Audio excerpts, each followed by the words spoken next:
Cek cek. Oke, halo teman-teman sebangku saya, bagaimana kabar kalian? Semoga sehat selalu ya.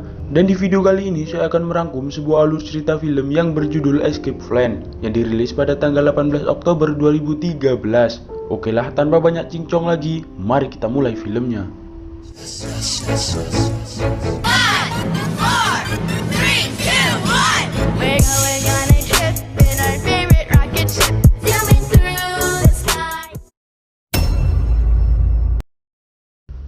Film dibuka dengan memperlihatkan seorang narapidana pria yang bernama Ray Breslin. Namun perlu kalian ketahui, sebenarnya Breslin bukanlah narapidana sesungguhnya. Ia adalah mantan pengacara yang beralih profesi menjadi penguji coba keamanan penjara. Dirinya dibayar mahal untuk mencari titik lemah penjara yang bisa dimanfaatkan oleh narapidana lain untuk kabur. Ia sudah berkali-kali berhasil keluar dari penjara-penjara terketat di dunia.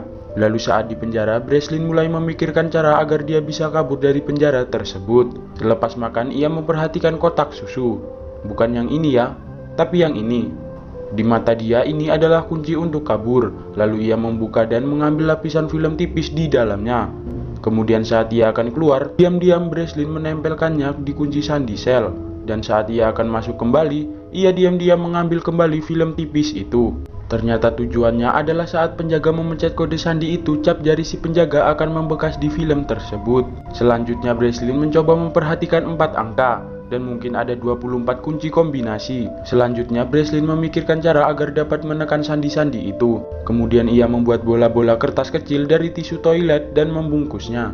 Lalu saat penjaga melepas borgolnya, maka diam-diam Breslin menyelipkan bungkus tisu ke dalam selipan kunci jendela pintu sel, agar jendela itu tidak terkunci. Untuk mencegah kamera menangkapnya, Breslin terlebih dahulu harus tahu apa yang dilakukan para penjaga. Jadi setiap hari diam-diam dia memperhatikan suara pintu penjaga kapan waktunya membuka dan kapan waktunya menutup. Karena setelah memberinya makan, penjara akan keluar untuk merokok. Dari sinilah Breslin mencoba menekan tombol sandi yang berada di samping pintu sel. Selanjutnya Breslin memikirkan lagi apa yang akan dia lakukan setelah berhasil keluar. Namun Breslin adalah orang yang sangat pandai. Setiap harinya Breslin selalu mengamati tata letak penjara. Di sini ada 3 faktor untuk dirinya bisa kabur. Pertama, lokasi denah penjara. Kedua, dia harus masuk ke ruangan penjaga untuk memanggil bantuan dan juga mengalihkan kamera pengawas. Dan yang ketiga, dia harus bisa masuk ke tempat pemadam kebakaran yang berada di samping penjara. Lalu Breslin pun memulai rencananya. Saat penjaga keluar untuk merokok, Breslin langsung membuka kode pintu sel yang kemudian menghubungi rekannya dan masuk ke dalam pipa saluran yang mengarah ke dalam stasiun pemadam kebakaran. Setelahnya Breslin menyamar sebagai anggota pemadam. Di luar juga ada rekannya yang sengaja meledakkan sebuah mobil agar para pemadam keluar untuk memadamkan mobil tersebut. Lalu terlihat Breslin yang keluar dari bawah kolong mobil pemadam yang kemudian masuk ke dalam mobil hitam. Di dalam sudah ada rekan timnya Breslin yang bernama Abigail dan Hush. Breslin pun berhasil lolos yang membuat kepala sipil penjara yang membayar dirinya sangat kagum kepada Breslin.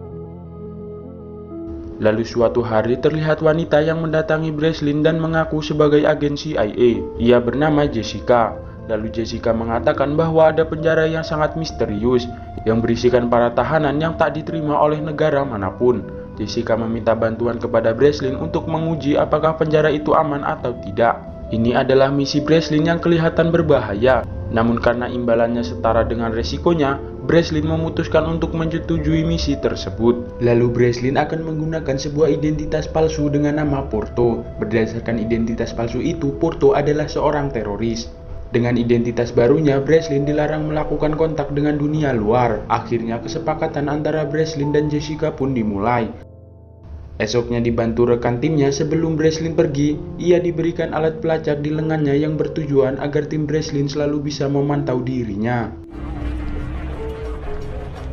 Lalu tiba-tiba Breslin dimasukkan ke dalam mobil yang akan membawanya ke penjara. Namun anehnya mereka tahu bahwa di lengan Breslin terdapat alat pelacak. Lalu para pengawal itu membius Breslin hingga pingsan dan mengambil alat pelacak tersebut.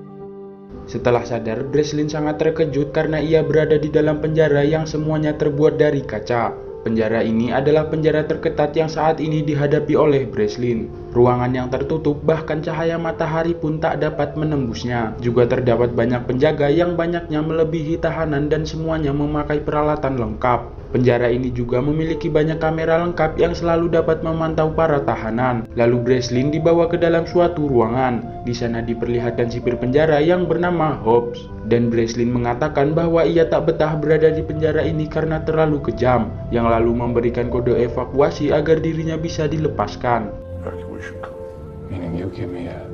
Namun Hobbs tidak peduli dengan apa yang dikatakan Breslin. Ternyata ini semua adalah jebakan dari Myler yang ingin menyakiti dan menahan Breslin di sana untuk selamanya. Setelah itu, saat Breslin berjalan, ia dihampiri oleh narapidana lain dan mengajaknya berkenalan, yang bernama Emil. Emil mengatakan jika Breslin butuh bantuan, Emil siap membantu. Awalnya Breslin tak memperdulikannya, namun setelah itu Breslin berpikir untuk kabur dari penjara ini.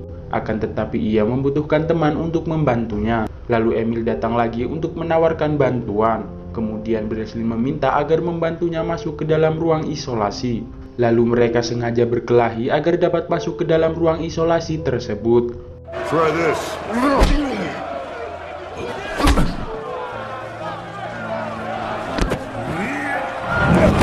Dan ya, Breslin pun berhasil masuk ke dalam ruang isolasi yang ternyata dalam ruangan itu diberikan lampu yang sangat terang dan panas, hingga Breslin kesusahan untuk melihat sekelilingnya. Namun Breslin mencoba memahami ruangan tersebut dengan meraba-raba. Lalu Breslin menemukan baut logam yang terdapat di bawah lantai ruangan. Breslin pun akan memikirkan ide kabur lewat baut tersebut. Sedangkan di Los Angeles, Hoss dan Abigail berusaha melacak keberadaan Breslin. Lalu mereka datang menemui Myler untuk menanyakan mengapa alat pelacak di tubuh Breslin dicabut. Mereka juga menyuruh Myler untuk mengevakuasi Breslin dan membatalkan perjanjian dengan CIA. Namun Myler tak bisa karena agen CIA telah membayar lunas semuanya. Lalu Myler mengatakan kepada Abigail akan menghubungi agen CIA. Kembali ke Breslin yang sedang diperiksa oleh dokter lapas. Lalu Breslin bertanya kenapa dokter itu bisa bekerja di sini. Namun dokter itu tak menjawab pertanyaan Breslin yang kemudian pergi. Lalu esoknya Breslin meminta bantuan agar Emil bisa memberinya logam bundar padanya. Jika Emil bisa, maka Breslin akan memberitahu siapa dirinya dan apa tujuannya. Emil pun menyanggupi apa yang diperlukan Breslin.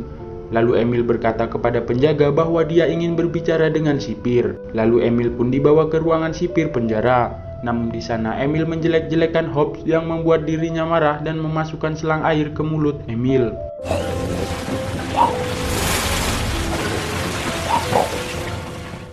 Lalu saat penjaga lengah, Emil dengan cepat mengambil tutup saluran lubang air. Dan setelahnya langsung diberikan kepada Breslin. Kemudian Breslin menceritakan semua tentang dirinya kepada Emil.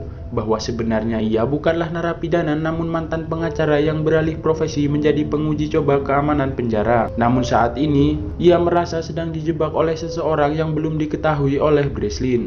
Lalu Breslin mengajak Emil untuk bekerja sama agar mereka bisa kabur dari penjara tersebut. Breslin juga mengajak Emil untuk masuk kembali ke dalam ruang isolasi, karena Breslin yakin ada ruangan lain seperti saluran air di bawah ruang isolasi. Breslin menyimpulkan bahwa penjara ini berada di ruang bawah tanah karena strukturnya berbentuk vertikal. Mereka menggunakan baut baja untuk menahan panel, sedangkan baja akan mudah berkarat seiring berjalannya waktu. Karena hal itulah Breslin membuat rencana untuk membuat baut penahan panel itu panas agar terlepas sendirinya dengan menggunakan panasnya lampu yang dipantulkan lewat logam yang telah diambil Emil. Saat masuk nanti, Emil harus sigap ketika Breslin memberikan kode ketukan.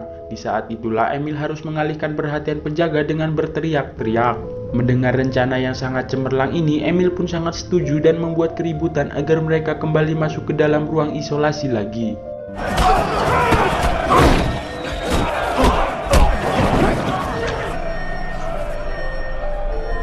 Setelah Breslin masuk, ia memulai rencananya dengan memantulkan cahaya lampu yang sangat panas itu ke baut baja tersebut. Dan tak lama baut-baut baja itu pun terlepas dan memberikan kode kepada Emil. Emil pun melakukan tugasnya, lalu Breslin segera menutup kamera pengawas. Breslin pun berhasil masuk ke ruang bawah lalu memanjat pipa-pipa yang menuju ke atas. Namun setelah Breslin keluar, alangkah terkejutnya karena ini sangat di luar dugaannya. Ternyata penjara ini berada di dalam kapal yang selalu berlayar.